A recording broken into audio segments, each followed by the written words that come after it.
Peggy 12. Hi, I'm Scott Amos, the executive producer of Lara Croft and the Temple of Osiris, the sequel to the award-winning Lara Croft and the Guardian of Light from Crystal Dynamics. Today I'm joined by three of our devs. Hi, I'm Alicia Thayer, I'm a designer. Hi, Will Kerslake, lead designer. I'm Robert Chivek, the producer. So in today's Dev Diary, we're going to take you through all the awesome, exciting adventure we have planned for you for 4-player co-op action and talk about our characters and all their features. But looking back at Guardian of Light, it was an instant classic when it shipped. It was one of those things that people got together and said, this is an amazing 2-player co-op digital experience. That was the inspiration and the blueprint for us to say, how do we push ourselves further for Temple of Osiris? How do we get to a 4-player game? How do we go with more characters online, with more craziness, with more exotic gameplay? So for us, this was all this labor of love. So in this adventure, we have Lara Croft, the world-renowned archaeologist. We also have Carter Bell, who's new to the series, and he's an up-and-comer and competitor to Lara Croft. Our archaeologist characters have a torch that they can use to light some of our darker tombs and solve puzzles and find hidden rewards. One of the other unique abilities the archaeologists have is the grapple. With this, they can swing over chasms, create rope bridges, and use it to help friends traverse dangerous spaces. Next up, we have Isis and Horus. These are the Egyptian gods that are joining Lara and Carter in this new adventure, and they have their own unique abilities. With the staff, they can affect glyphs in the world, moving objects up and down and interacting with anything that has these special markings. They have a magical shield. It can act as a barrier to provide protection. The shield can also be used as a stepstone, allowing other players access to difficult-to-reach places. It'll also move across the surface of water. Now, because co-op is such a focus for Temple of Osiris, we made sure that the world would react accordingly depending on how many players are in the game at one time.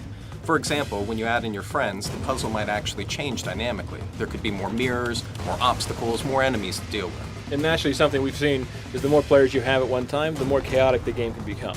So you'll start competing for loot, but you also start griefing your buddies, kind of that competition angle. Oh, definitely. So as you're going through on this adventure and you're playing with 4-player co-op, you might be, going through the world, dropping bombs on your friends, accidentally dropping them into spike pits. Nice. Accidentally, huh? Accidentally, Yeah. Right. Yeah, we've seen Robert. If you guys ever play with Robert online, be careful. He will drop you in a spike pit, as you can see here from this footage we captured earlier today. But the Now- point is it gets crazy hectic, right? Right, and one of the great things is, you have to work as a team in order to defeat bosses and everything, but you'll notice that there's gems that will be dropping throughout the world. Right, and the gems are actually part of our loot system. Yeah, so the gems, each individually, players collect gems. Now, weapons and things, and to beat the puzzles within the game world, you do have to work together, but the gems are unique to your character, and you want to collect as many as possible.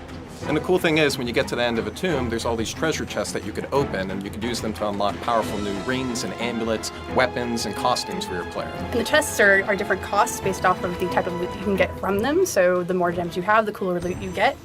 The more people you have, the better the loot will become, and you can start seeing just the crazy way you can outfit your character, both customizing with rings for yourself and then amulets that you share with the team. The rings themselves are things that personally affect your character. Lets you move faster, have a bigger bomb, that sort of thing. Whereas the amulets are shared between the teammates, which is really important. So for example, if I have a spread shot, which lets me shoot in all these different directions, and Robert here has flame shots, now all of a sudden we have spread flame shots if we're both powered up. So you learn how to get a team to work together to maximize your firepower.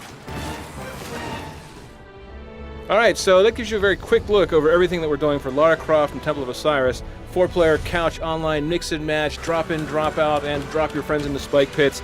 From our side, this is all about working together as a team, but also competing together as a team. This is for us one of those labors of love that we come from the Guardian of Light days, looking forward to what we want in Temple of Osiris Day. So we really hope you guys will love playing it as much as we've loved making it. Coming out this year, December 9th for Xbox One, PS4, and PC. Thanks, team. Anything else? Thanks for watching. All right, guys, have a great time. We'll see you online.